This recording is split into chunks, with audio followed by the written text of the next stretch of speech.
GK live test 5 part 2। आज हम करने वाले हैं जीके लाइव टेस्ट 5 का पार्ट 2। पार्ट 1 मैंने आपको इससे पहले वाले वीडियो में करवा दिया था। सो आप जो है वीडियो को जाके देखिएगा एंड तक और फिर इस वीडियो को देखिएगा, आपको बहुत अच्छे से समझ में आएगा। ठीक है, और कृपया आप वीडियो को स्किप मत कीजिएगा। So guys, welcome back to our channel multi talented. So आज मैं आपको कराने वाली हूँ जीके लाइव टेस्ट 5 का part 2। So then video start करने से पहले आप हमारे चैनल को लाइक, शेयर एंड सब्सक्राइब कर दीजिएगा एंड हैशटैग LSS का पालन कीजिएगा। ठीक है, सो चलिए गाइस, हम वीडियो को स्टार्ट करते हैं। हम पार्ट 2 जहाँ से हमने पार्ट 1 एंड किया था वहीं से हम पार्ट 2 को स्टार्ट करेंगे, उससे नेक्स्ट क्वेश्चन पे। सो चलिए हम स्टार्ट करते हैं। Let's get started.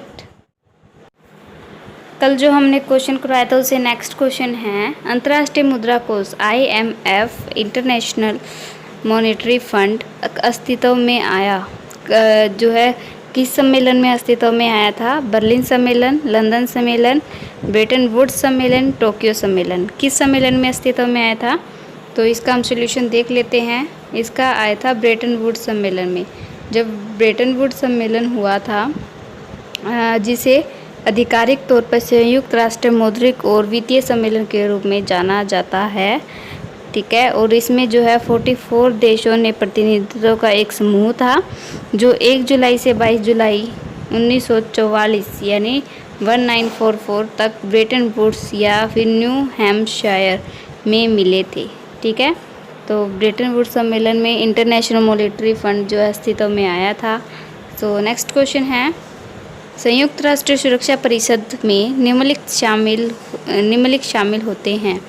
जो UN काउंसलिंग होती है, सिक्योरिटी काउंसलिंग होती है, उसमें इनमें से क्या शामिल होते हैं? 5 स्थायी और 10 गैर स्थायी सदस्य, 5 परमानेंट या फिर 10 नॉन परमानेंट, 10 परमानेंट या फिर 5 नॉन परमानेंट, 15 परमानेंट या फिर 15 नॉन परमानेंट। इसका क्या आंसर होगा? टफ क्वेश्चंस में आता है गाइज ये वाला क्वेश्चंस, तो इसका आंसर दीजिए आप। हम इसका सोल्यूशन देख लेते हैं। इसका आंसर होगा, इसमें जो है 5 स्थायी सदस्य होंगे और 10 गैर स्थायी सदस्य, या फिर इंग्लिश में बोलूँ तो 5 परमानेंट और 10 नॉन परमानेंट। ठीक है, सुरक्षा परिषद 15 सदस्यों से मिलकर बनती है। 5 स्थायी सदस्य कौन कौन से हैं? चीन, फ्रांस, रूसी संघ और यूनाइटेड किंगडम। ठीक है, यूनाइटेड किंगडम। तो ये इसके जो है 5 स्थायी सदस्य हो गए। कौन कौन से? चीन, फ्रांस, रूस, यूनाइटेड किंगडम और संयुक्त राष्ट्र अमेरिका USA। ठीक है, और इसके बाद में 10 गैर स्थायी सदस्य 10 गैर स्थायी जो है महासभा द्वारा 2 साल के लिए चुने जाते हैं, और ये 5 स्थायी है, ये आपको लर्न करना ज़रूरी है। और 10 गैर स्थायी होते हैं तो इनको 2 साल में चुना जाता है, तो इनको लर्न करने की ज़रूरत नहीं है। ठीक है, स्थायी सदस्य आपको एक बार फिर से बता देती हूँ। चीन, फ्रांस, रूस, यूनाइटेड किंगडम एंड USA। ठीक है, CFR UK USA। ठीक है, CFR UK और USA, ऐसे आप इसको लर्न कर सकते हो। सो चलिए नेक्स्ट क्वेश्चन पे हम चलते हैं। पंचशील सिद्धांतों को किसने प्रतिपादित किया था? जो पंचशील सिद्धांत आए थे, प्रिंसिपल आए थे, उसको किसने जो है प्रोड्यूस किया था? महात्मा गांधी, स्वामी विवेकानंद, पंडित जवाहरलाल नेहरू, स्वामी दयानंद सरस्वती। सो इसका आप आंसर दीजिए। यदि आपको आंसर देना हो तो आप वीडियो को स्टॉप करके क्वेश्चन अच्छे से देख के फिर आप इसका आंसर दे सकते हैं। सो इसका सोल्यूशन चेक कर लेते हैं। जो पंडित जवाहरलाल नेहरू शांतिपूर्ण सह अस्तित्व के 5 सिद्धांत या फिर पंचशील सिद्धांत जो थे 1944 के भारत के पहले प्रधानमंत्री जवाहरलाल नेहरू ने गढ़ा था। ठीक है, या फिर लेके आए थे ये। और पंचशील सिद्धांत जो है ये आपके सामने ये रहे। तो मैं इसको थोड़ा जूम कर देती हूँ। ये देखिए, एक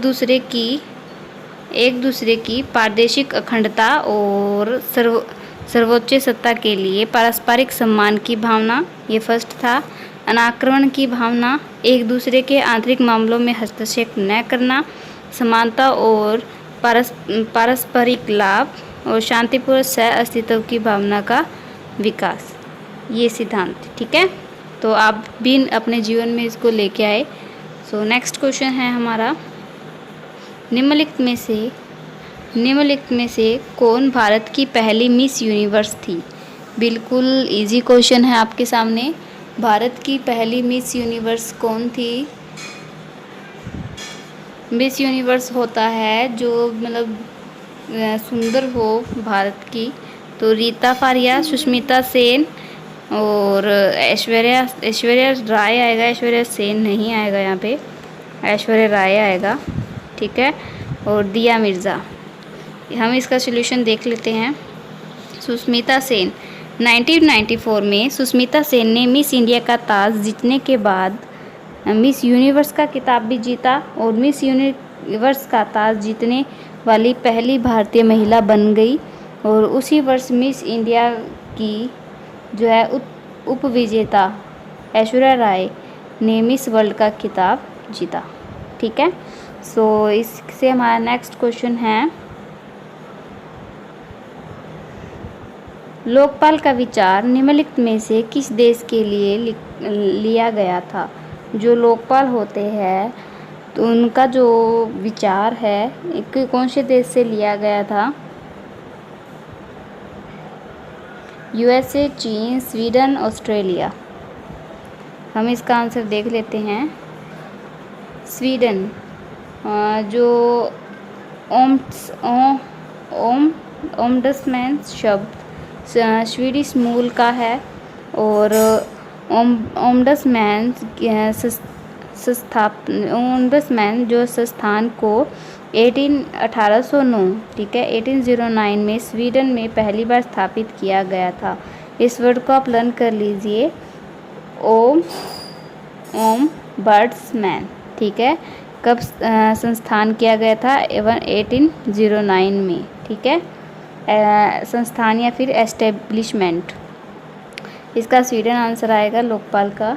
नेक्स्ट क्वेश्चन है, पारिस्थितिकी तंत्र में जो है इकोसिस्टम जो होता है उसमें ऊर्जा का स्रोत होता है क्या?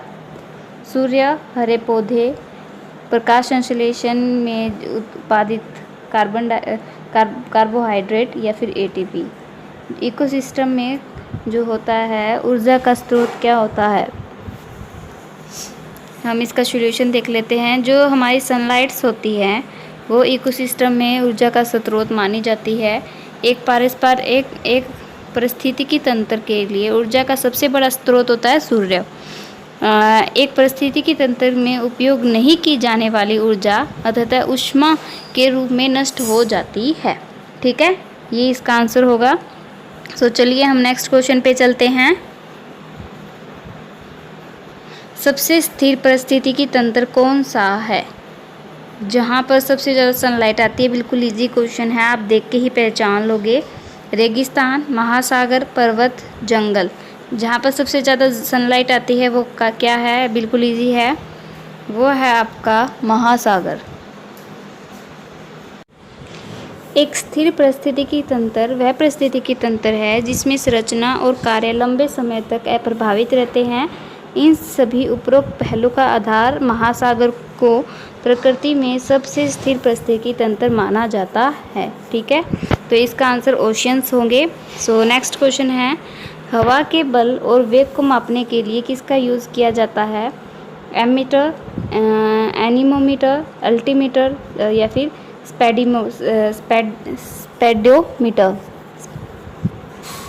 स्पीडोमीटर। बताइए, हवा के बल और वेग को मापने के लिए जो है एयर्स के फोर्स और वेलोसिटी को मापने के लिए यहाँ पे आपका आंसर होगा जो आपका एनीमोमीटर है, उसका जो इस डिवाइस का यूज़ किया जाता है जिसका उपयोग हवा की गति और दिशा को मापने के लिए किया जाता है। यह एक सामान्य मौसम स्टेशन साधन भी है। ठीक है, सो चलिए नेक्स्ट क्वेश्चन पे चलते हैं। तेल की बूंद को पानी के ऊपर यदि हम फैला दें, फैल जाती है क्यों? यदि हम जो वोटर्स होते हैं हमारे,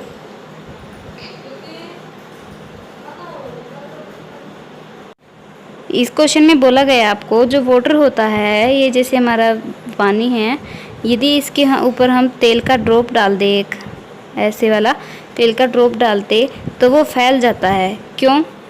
क्योंकि तेल पानी से हल्का होता है, तेल अधिक क्षमता वाला होता है, तेल पानी के साथ मिश्रण नहीं बनाता, या फिर तेल का पृष्ठ जो सरफेस टेंशन होता है पानी की तुलना में बहुत कम होता है। तो बिल्कुल इजी आंसर है डी।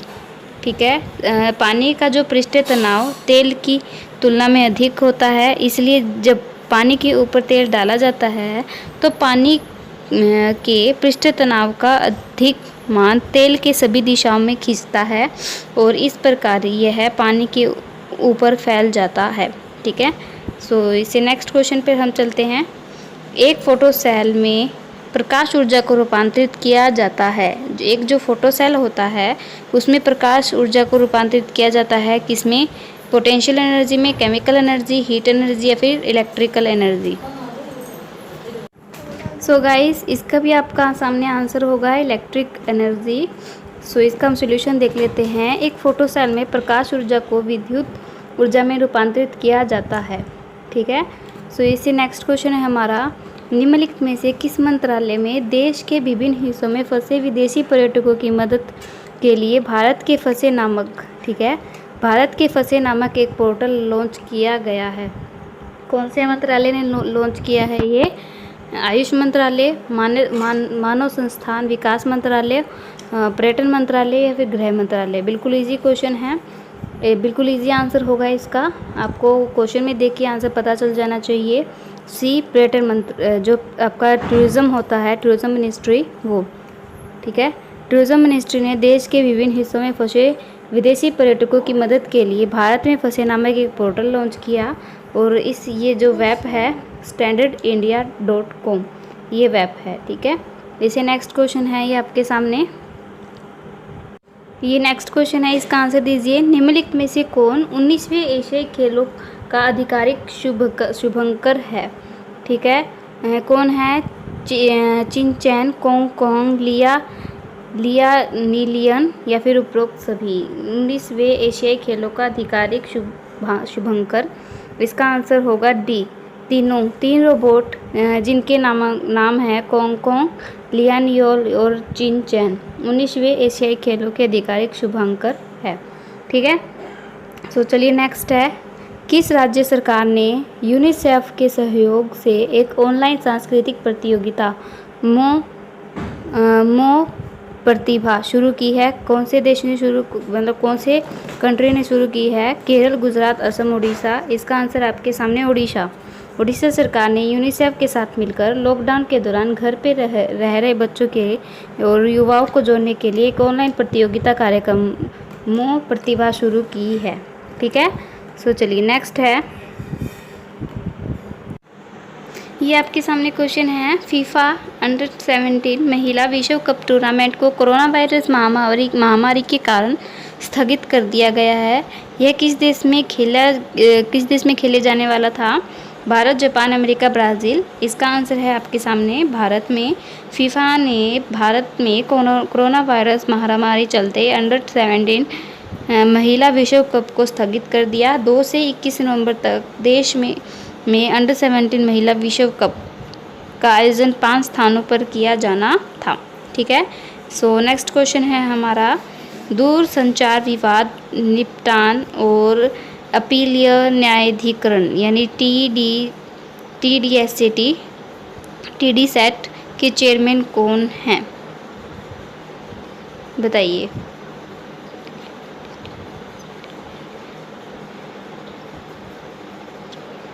इसका जो आंसर है हम देख लेते हैं। इसका आंसर होगा शिवकृति सिंह। ठीक है, न्यायमूर्ति शिवकृति सिंह का कार्यकाल दूरसंचार विवाद निपटान और अपीलीय न्यायाधिकरण TDSAT के अध्यक्ष के रूप में भारत के सर्वोच्च न्यायालय के 3 महीने के लिए बढ़ाया गया है। वर्ष 2000 में ट्राई अधिनियम 1997 1997 की संशोधन किया गया और टीडी सेट की स्थापना की गई। ठीक है। सो नेक्स्ट क्वेश्चन है, किस मंत्रालय ने डिजी लॉकर को एकमात्र राष्ट्रीय शैक्षणिक डिपॉजिटरी के रूप में नामांकित किया? NAD, national academic depository. किस मंत्रालय ने इसको जो है नामांकित किया है? यहाँ पे आपका आंसर होगा C, ministry of human resources development, मानव संस्थान विकास मंत्रालय। ठीक है। ने डिजी लॉकर को एकमात्र राष्ट्रीय शैक्षणिक डिपॉजिटरी NAD के रूप में नामांकित किया। मंत्रालय ने विश्वविद्यालय अनुदान आयोग को डिजी लॉकर के भीतर स्थायी योजना के रूप में NAD को लागू करने का निर्देश दिया है। ठीक है। नेक्स्ट क्वेश्चन है, कोरोना वायरस के नमूने का मूल परीक्षण शुरू करने वाला पहला राज्य कौन सा है? जो कोरोना वायरस का जो है चेक करने वाला, मूल परीक्षण शुरू करने वाला, यहाँ पर आपका आंसर होगा UP, Uttar Pradesh. Corona virus के नमूने का मूल परीक्षण शुरू करने वाला उत्तर प्रदेश भारत का पहला जो है राज्य बन गया है। इस कदम का उद्देश्य स्क्रीनिंग प्रक्रिया को तेज़ करना और प्रशिक्षण नमूने की लागत को कम करना। तो इसका आंसर होगा UP। ठीक है। नेक्स्ट क्वेश्चन है, निम्नलिखित में से किसने 34वीं विश्व के अरबपतियों की सूची द रिचेस्ट इन 2020 के नाम से लॉन्च किया है?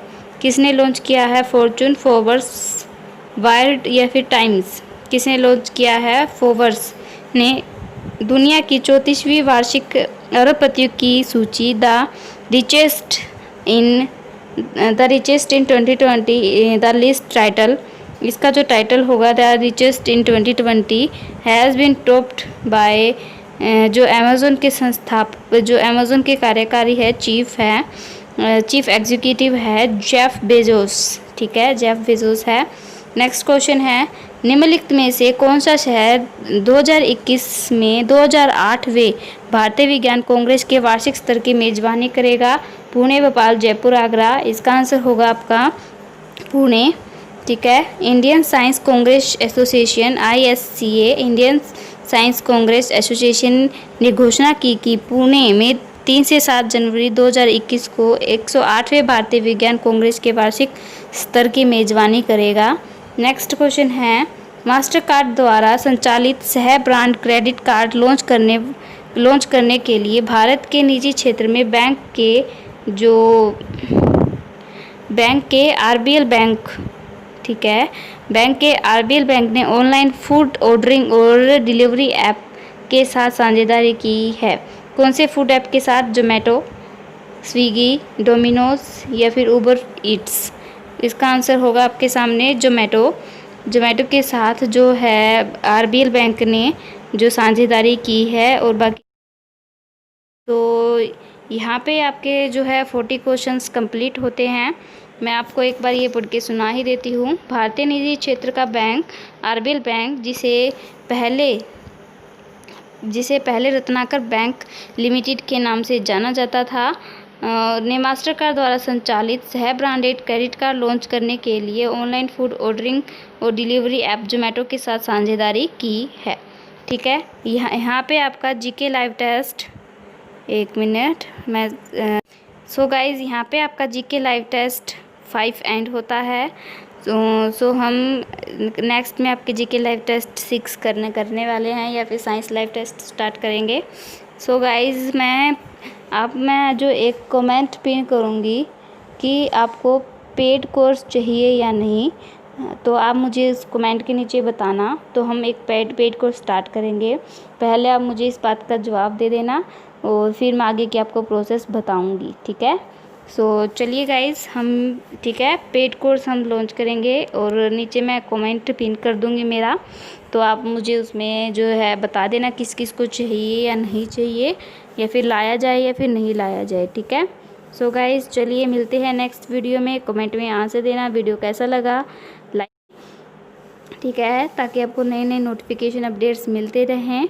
एंड कमेंट करके बताना कि वीडियो कैसा लगा। सो गाइस चलिए मिलते हैं नेक्स्ट वीडियो में, तब तक आप हमारे चैनल को तब तक आप हमारे चैनल को लाइक एंड शेयर कीजिएगा, चैनल को सब्सक्राइब कर दीजिएगा एंड मोर नोटिफिकेशन अपडेट्स के लिए आप हमारे चैनल के बेल आइकन को भी प्रेस कर दीजिएगा ताकि आपको हमारी वीडियो सबसे पहले मिले। सो गाइस, मिलते हैं नेक्स्ट वीडियो में। तब तक keep studying, keep sharing. Thank you for watching this video guys. Bye bye.